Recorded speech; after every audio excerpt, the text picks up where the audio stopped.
আসসালামু আলাইকুম এভরিওয়ান। আজকে একটা টোস্ট বিস্কুটের রেসিপি নিয়ে চলে আসলাম। আমি এখানে একটা পাতিলে দুধ জাল দিয়ে নিয়েছি, একটু সামান্য চিনি দিয়ে দিলাম, দিয়ে আর একটু নেড়ে চেড়ে এটাকে গুলিয়ে নিলাম।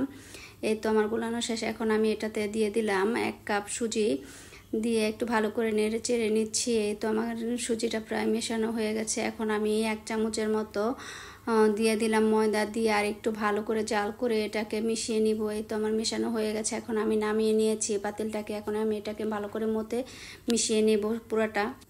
এই তো আমার মতা হয়ে গেছে। এখন আমি একটা রুটির মতো করে বেলে নিচ্ছি, বেলুন দিয়ে ভালো করে বেলে নিচ্ছি, বেলে একটু পাতলা করে নিচ্ছি। নিয়ে আমি এখন একটা ছুরির সাহায্যে এটাকে কেটে নিব। এই তো আমি ছুরি নিয়ে নিলাম, 4 কোণাচ্চা করে আমি এটাকে কেটে নিচ্ছি। নিয়ে সাইডেরগুলো বাদ দিয়ে এখন আমি এটাকে টোস্ট বিস্কুটের শেপে কেটে নিব।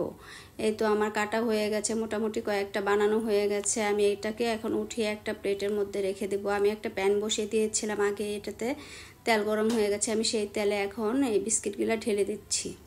এই তো আমার ভাজা হচ্ছে। আমি একটা একটা করে উল্টে পাল্টে দিচ্ছি সুন্দর করে ভাজা হওয়ার জন্য। আমার টোস্ট মোটামুটি হয়ে গেছে। এই তো আমার ভাজা হয়ে গেছে। এখন আমি একে একে সবগুলো নামিয়ে নিচ্ছি। আমি ভালো করে লাল লাল করে ভেজে নিয়েছি। দেখেন কতটা সুন্দর হয়েছে, কতটা দেখতে ভালো লাগছে এবং ক্রিস্পি হয়েছে।